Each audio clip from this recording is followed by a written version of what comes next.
Hi, this is Arthur, and this is a summary and explanation of all Trailblaze missions released in the game Honkai Star Rail version 3.2. The Trailblazer meets with Aglaia and Castorus and agrees to take the Time Titan's trial and receive its divinity. The Trailblazer leaves and meets with Finon and Dong Hung. Finon explains the Council of Elders is a government organization made up of representatives from the citizenry. The Council of Elders holds legislative power in Akima and has control over the world-bearing Titan and its core flame. Every 5 to 10 years, the Council of Elders organizes the Citizens' Assembly, where its representatives vote on major issues. Aglaia currently governs Akima, but depending on how voting goes, she could lose her authority. In fact, many in the Council of Elders oppose the Chrysos heirs and now seem to be targeting Anaxa. Despite being a Chrysos heir, Anaxa has always been egotistical and doubted the prophecy. A few days later, the Trailblazer goes to the vortex of Genesis and enters the Time Titan's trial. In the trial, the Trailblazer speaks to the Time Titan, who tells her she has already died and is simply a walking collection of memories. Even still, the Time Titan grants the Trailblazer its divinity and tells her to go find her stolen future. The Trailblazer then wakes up to Dong Hung, who says the Trailblazer passed out and the Chrysos heirs brought her to their room. Dong Hung says when they first landed, the Trailblazer was severely injured and even stopped breathing. Dong Hung theorizes the Trailblazer may have died then, and that Mem is acting as an anchor, keeping the Trailblazer alive in this memory form. The Trailblazer meets with Castorus, who touches the Trailblazer, though nothing happens. Castorus' touch generally kills people. That the Trailblazer survived Castorus' touch proves the Trailblazer is likely dead. Castorus touches the Trailblazer again and detects her soul wandering around somewhere. Castorus says it's possible they can retrieve the Trailblazer's soul and restore her life. The Trailblazer meets with Aglaia and Finon, who already know about the Trailblazer's condition. Finon also reports Anaxa initiated contact with the Council of Elders. We go to Anaxa's perspective, who is speaking with Circes, the Reason Titan. Side note, a part of Circe's core flame is inside Anaxa, which is why she appears before him and it seems no one else can see her. Circe tells Anaxa her core flame is incompatible with Anaxa's mortal body and he likely has 15 days to live.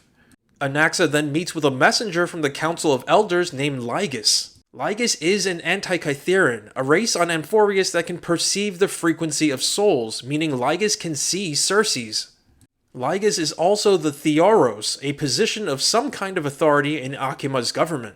Lygus takes Anaxa to Dawncloud, where the upcoming Citizens' Assembly will take place. They meet with Kainis, a member of the Council of Elders who opposes Aglaia and the Chrysos heirs. Kainis wants to take governing power away from Aglaia during the next Citizens' Assembly. Kainis says Aglaia's humanity has eroded away due to her long life as a demigod. Anaxa says Aglaia is a threat to his life as he possesses a core flame within him. Aglaia obviously wants Anaxa's core flame for the prophecy, but removing it would kill Anaxa. Kainis and Anaxa form an agreement where Kainis and the Council of Elders will protect Anaxa from Aglaia. In exchange, Anaxa will help win the vote against Aglaia at the upcoming Citizens' Assembly. Anaxa adds he can also bring Castorus to their side. Lygus comes by and says Aglaia is coming, so they end the conversation. Lygus then takes Anaxa to meet the world-bearing Titan. Along the way, Anaxa grows weak and starts seeing what he thinks are scenes from the past. They eventually reach the world-bearing Titan, and Anaxa sees more scenes of the past. These scenes cause Anaxa to realize the Titans may have once been mortals who fused their souls with a past iteration of Titans. We now go to Dong Hung's perspective, who is with Hyacine at the Grove of Epiphany. The two are investigating the grove and looking for information on the Death Titan. They look around and learn Anaxa was experimenting on how to fuse human souls with Titans. Hyacine realizes when the Black Tide attacked, Anaxa tried to fuse his soul with Circe's core flame. However, Anaxa failed and died, after which Circe placed her core flame within Anaxa and brought him back to life. They realize Anaxa's goal may be to fuse his soul to the world-bearing Titan.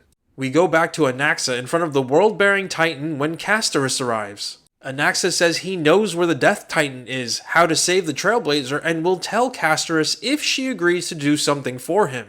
Castorus agrees. Anaxa tells Castorus as he is on the border between life and death, the Netherrealm has allowed him to see scenes of the past. Side note, the Netherrealm seems to be Amphorius' version of an afterlife where souls go after death. In those scenes of the past, Anaxa saw Circes, but she went by a different name, Calypso.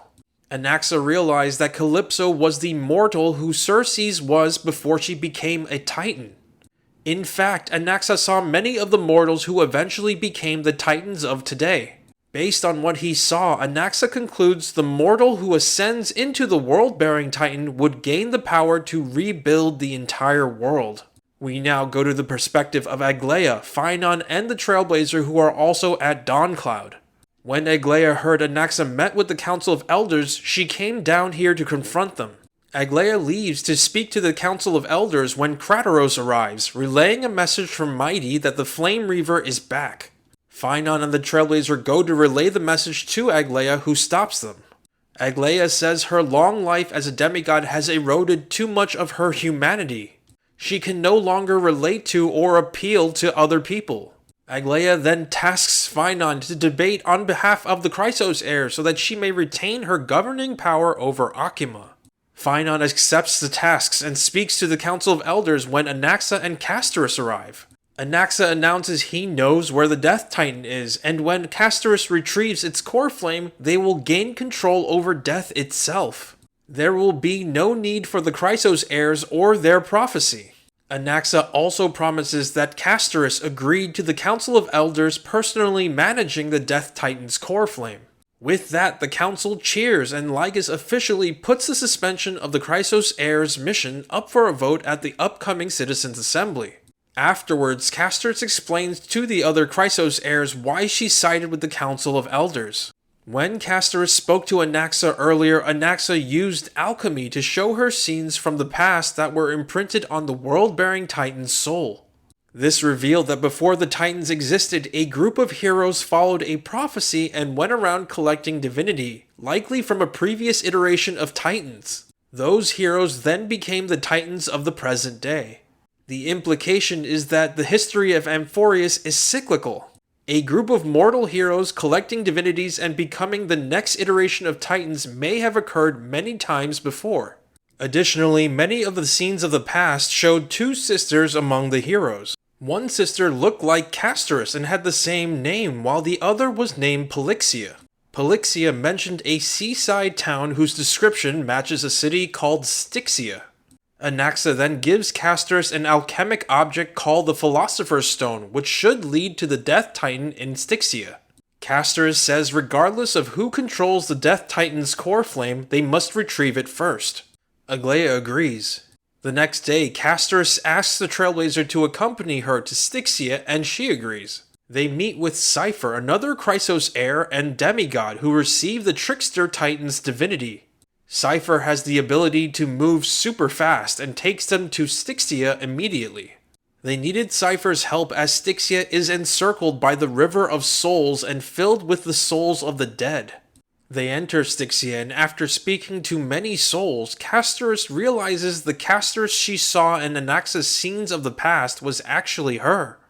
Polixia is her real sister. During the trial of the previous iteration of the Death Titan, Castorus died and Polixia became the Death Titan of the present day. However, Polixia was overcome with guilt and used her Death Titan powers to reforge Castorus' soul. Something during the reforging process then killed Polixia, and her Titan body fell and obstructed the River of Souls, preventing the dead from entering the Netherrealm. Luckily, one of the souls they met was a deceased alchemist that set up an alchemical array capable of bringing the Death Titan back to life. The last ingredient needed to make the alchemical array work was Castorus herself. With Castorus present, they used the alchemical array and the Philosopher's Stone from Anaxa to bring the Death Titan back to life, and then kill it again. As it dies, Castorus asks the Death Titan, who, again, is Castorus' sister, to take her to its core flame. Just then, the Trailblazer feels weak, so she and Mem stay behind while the Death Titan takes Castorus into the Netherrealm. Once inside, Castorus meets Polixia in her human form and they chat. Side note, Polixia asks to be referred to as Thanatos at this point, so I will do so. Thanatos adds to what Castorus already knows and says that after reforging Castorus' soul, she turned herself into a dragon and carried Castorus back to the realm of the living. However, each of the sisters possessed a different aspect of the Death Titan's powers, which led to unfortunate consequences. In Castorus' case, everyone who touches her dies. As for Thanatos, she died instantly the moment she entered the realm of the living, and her dragon corpse clogged up the river of souls. This suspended the normal processes of life and death in Amphorius and trapped all souls in the realm of the living. Side note, Thanatos mentions that in Amphorius the souls of the dead either enter the nether realm where they will reincarnate, or they are rejected entry and just roam the earth. Meanwhile, Thanatos has been trapped in the nether realm all by herself, hoping Castorus was living a good life. Castorus tells Thanatos she has lived a good life, and they share some warm words. Castorus then takes Thanatos' divinity, becomes the demigod of death, and restarts the normal process of life and death on Amphorius. We now go to Anaxa's perspective as the Citizens' Assembly begins. Phynon speaks on behalf of the Chrysos heirs, and Cainus speaks for their opposition. After some debate, Ligus announces there are equal votes both for and against the Chrysos heirs, and that Anaxa is the tie-breaking vote. Despite his alliance with Cainus, Anaxa votes in favor of the Chrysos heirs. Ligus then officially declares Aglaia will retain her authority and Akima will continue pursuing the prophecy. However, Anaxa then publicly reveals the truth about the cyclical nature of Amphorius' history and that the Chrysos heirs will become titans and rebuild the entire world. Anaxa says he learned this by fusing his soul to the world-bearing titan. Anaxa's actions are blasphemous and considered crimes in Akima. Anaxa adds that he did these things with the cooperation of Cainus and the Council of Elders, meaning all of them also committed crimes. Ligus recognizes the crimes and gives Aglaia the authority to dispense punishment. Aglaia orders a formal investigation into Cainus, Ligus, and the Council of Elders. As for Anaxa, Aglaia sentences him to death. We go back to Castorus' perspective, who is with the Trailblazer in the Netherrealm. Castorus is now a demigod who controls death. Castorus says she will restore the Trailblazer's life and send her back to the realm of the living. Castorus also gives her the Death Titan's core flame and says she will stay in the Netherrealm and await her destiny. The Trailblazer leaves the Netherrealm and wakes up back at the alchemical array where Castorus gives her a hug before leaving. We change perspectives to Aglaia speaking with Anaxa at the vortex of Genesis. Anaxa resonates with Aglaia's core flame and is shocked there is so little of her soul left. Aglaia says she will continue on until Phynon can rival their final great enemy, the Sky Titan. Just then, Dongheng, Phynon the Trailblazer, and Trinon arrive. They update Aglaia on what's happened and add the Titan of Death's core flame to the vortex of Genesis. Phynon talks to Anaxa, who says the Chrysos heirs will lose their memories when they become the next iteration of Titans, except for Phynon. Phynon is destined to become the world-bearing Titan and will retain a perfect memory of the current world. Anaxa then rips the Reason Titan's core flame from his chest, adding it to the vortex of Genesis as he disappears and dies. We change perspectives to the Astral Express as Black Swan is talking to Himiko about March 7th. Black Swan hypothesizes an extremist group that follows the path of remembrance may have hacked March 7th's memories. One of the reasons Black Swan guided the Astral Express to Amphorius was because she opposes those extremists and Amphorius is of interest to them. Just then, Black Swan notices the Aeon of Remembrance has turned their gaze towards Amphorius. We change perspectives to Herta, Welt, and Sunday, who are on Herta's space station. Herta has gone through the intruding Memo Snatcher's memories and learned there are many Memo Keepers interested in Amphorius.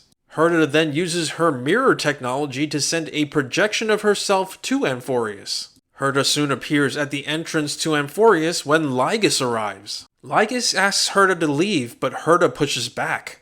Ligus explains only he can help Herta enter Amphorius and that if they fight, they will both die as he has also basked in the gaze of the erudition. Ligus also reveals that the third path residing on Amphorius is the path of destruction. Lygus warns Herta that if she breaks into Amphorius, she will free a Lord Ravager whose fury will engulf the cosmos. And that is the end of this mission in this video. If you liked what you've seen here, please like, comment, and subscribe.